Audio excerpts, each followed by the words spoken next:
All right. Hello. My name is Debbie Reynolds, and I have Pamela Gupta here. And today, this is the Data Privacy and Cybersecurity Fix. And today, Pamela, you said you want to talk about machine learning and data privacy or GDPR. Is that right? That's right. So, as we know, we don't have a lot of regulations around artificial intelligence.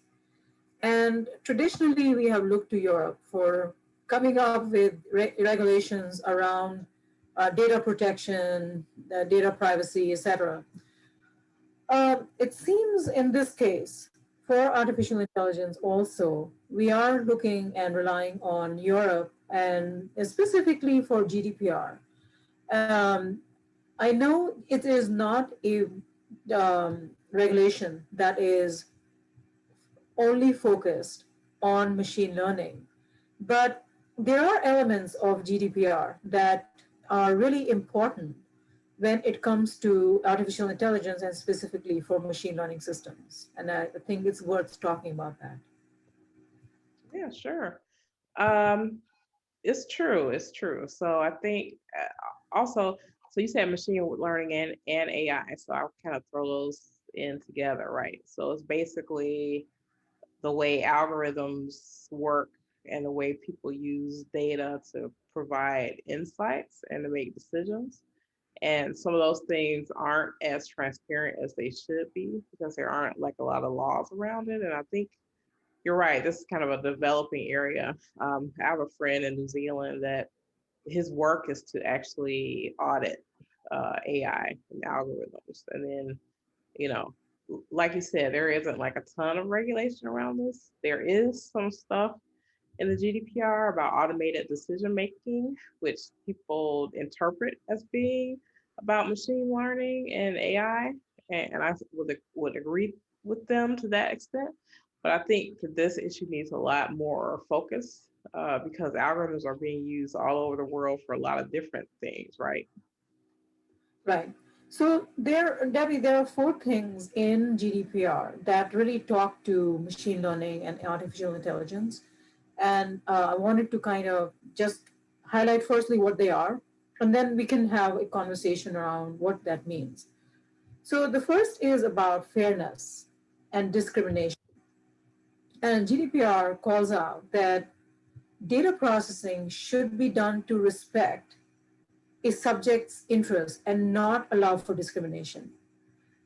So, a lot of AI systems, as we know, are black boxes and they are trained using biased data.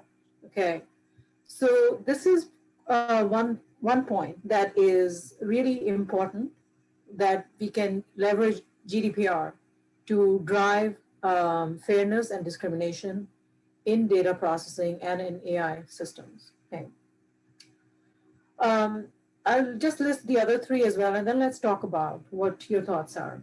Okay. Mm-hmm. The second one is purpose limitation. And that means that collect the data, the data that you have collected, right? You got to be transparent as to what, when you said you were collecting it for a particular purpose, that's what it's limited to. So they have to be, so the corollary of that, right, the other side is that a data subject has to be informed about what data is being collected about them and and processing. That is very significant. Okay. So what data is being collected and what is it going to be used? Um, that there are some loopholes. Actually, there are quite a few loopholes and exceptions in GDPR which need to be kind of strengthened and buttoned up. But at least we see some them going into these areas, right? These are really important and required areas. The third element from GDPR, which is important, is data minimization. And we were talking about that in our last month's um, podcast also about, or video, about minimizing data, how important that is from a security and privacy perspective, and for not only for the business and for the consumers' sakes, but also for the data protection if there is a compromise. Data minimization, as it comes to from AI and GDPR, is just basically looking into that a requirement that developers should reassess, which I really like, is continuously reassess the type of data that they're collecting and the minimum quantity of data that they need to collect for what their function is that they're performing. Okay. And last but not least is the transparency and the right to information. So basically, GDPR is dictating that since we talked about AI being a black box, it's not clear how the model is making certain decisions, and it makes it impossible to explain for some of these self-learning systems because they are so complicated that it's not easy to determine how the system is coming to a certain conclusion. So they are talking about transparency and the right to information. So obviously, if you don't have that transparency, then you're not going to know how that a certain decision was taken about you or for you, depending on what the application may be. Let's say you're applying for a house loan or whatever, but you have the right to know what was the decision based on. So those are the four things that I think are at least setting us in the right on the right path when it comes to regulation around AI. As you know, I've been working on this a couple of efforts for AI trustworthiness, and there are many elements to that, which includes creating these systems securely, creating them with privacy in mind.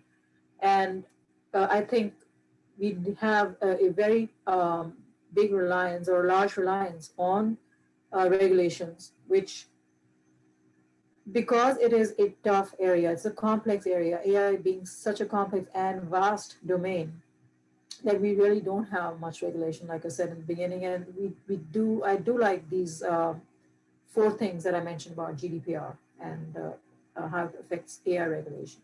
Yeah, I agree with that. I think I guess I want to talk about it on a broader sense for businesses. I think businesses will not be able to thrive in this decade if they don't get a grasp on transparency and why it's important. So, the first thing is to understand that the data about consumers or people that they have belongs to the person.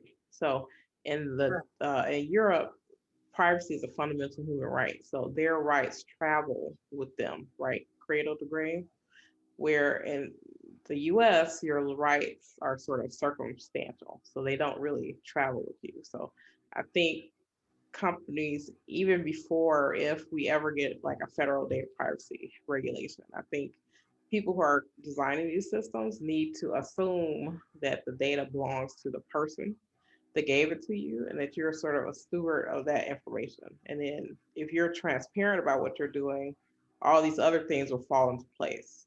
Kind of the fairness, the purpose, being able to minimize data, those things should be kind of a check and balance between the human or consumer that's sort of giving you or allowing you to use their data, and also the businesses that are using data to really get insights. I think that's the thing that we've been really missing in the U.S. That we look to GDPR in the EU very closely about kind of that transparency, because without that, a lot of things that are happening now would not be happening, in my opinion.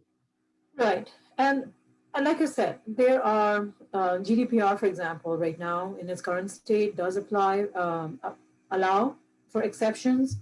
So this is not by any means, you cannot just take this and say, okay, if we apply GDPR, then we're going to have a system that meets minimization requirements, transparency requirements, right? It's not going to be a, a bulletproof approach, right? So this is something I think that needs to be looked at on a broader spectrum across globally. So not just limited to GDPR, but it can very well be a kind of a foundation to have these conversations when it comes to the regulators, um, and expanded upon to make sure that we are putting the checks and bounds in place as we develop these systems. So, because the other side of the coin is this is already happening, right? Data is already, AI systems are already being developed. So, where is the window of opportunity to make sure that it's being done right? We don't. We are kind of trying to steer the course mid flight, okay, almost. So this is really critical, and I think we don't have the luxury of waiting and taking a wait and see attitude. Okay, traditionally, that's how we have approached baking in security and privacy into the systems, but we just don't have that uh, luxury. Right. And it's a problem because then you have people creating systems and making claims about what it can and can't do that may not even be true. So, like there was a system that this is about schools. So there was a system created that's supposed to sort of evaluate a student when they're doing classes online. And some of if a student has problems learning online, they may actually put them in like in a slower class, or they'll say, well, the AI says, well, this person's angry today or something like that. It's like what impacts those data input? First of all, do we even know if that's true or not? That's the first thing. And then what happens with that data? How is it being, used against or for, that student? And so that to me, that's the that's one of the big problems that I have with AI again, back to transparency. What is it doing? What is it saying? And then just as an overall point, I think we um, we have a issue where some people don't want to. What's the word I'm looking for? Some people don't want to admit that bias exists. So it's hard to say you need to, look at bias in AI when some people don't think it exists. So I think we need to realize that this is a problem that we need to actually be able to look into. And I think transparency will help in that regard. Yes, so I don't know if I told you, but I had developed this model of like a framework for building trust into AI, and it's called AI Spit. I don't know if I ever talked to you about it. It's Sure. called Spit for a reason. Spit standing for security, privacy, integrity, and transparency. Hmm. At, as opposed to a traditional development system, software or system, like hardware Hmm. system, Hmm. systems have a requirement for not only security and privacy, but also integrity and transparency. So maybe we can do another session on that because that's Sure. a, I think you did tell me about this actually. Yes, yes. okay. So yes, so transparency is definitely goes hand in hand. It's not something again that you can do on your own. You have to look at these systems when you're creating them holistically and from the ground. So Yeah. And I think, also, uh, one thing I'll add about transparency is really important is that almost like I analyze privacy laws all over the world. And one of the key things that are in almost every privacy law is some element of transparency. So if you're, instead of lurching from one law to the next, if transparency is part of your foundation, you'll be in a pretty good position, I think, going forward. yeah, that makes perfect sense. Yeah, excellent. Well, this is nice. I'm happy you were able to talk about this. This is an issue that we're going to be talking about for many years to come. So it makes sense for us to introduce it and be able to talk about it in its different elements. So I'd love to be able to talk about that probably on a future show that we have together. Does that sound good? That sounds good. Excellent. Well, thank you so much, Pamela. This is a great session, and I'll see you next month. All right. Take care. Right.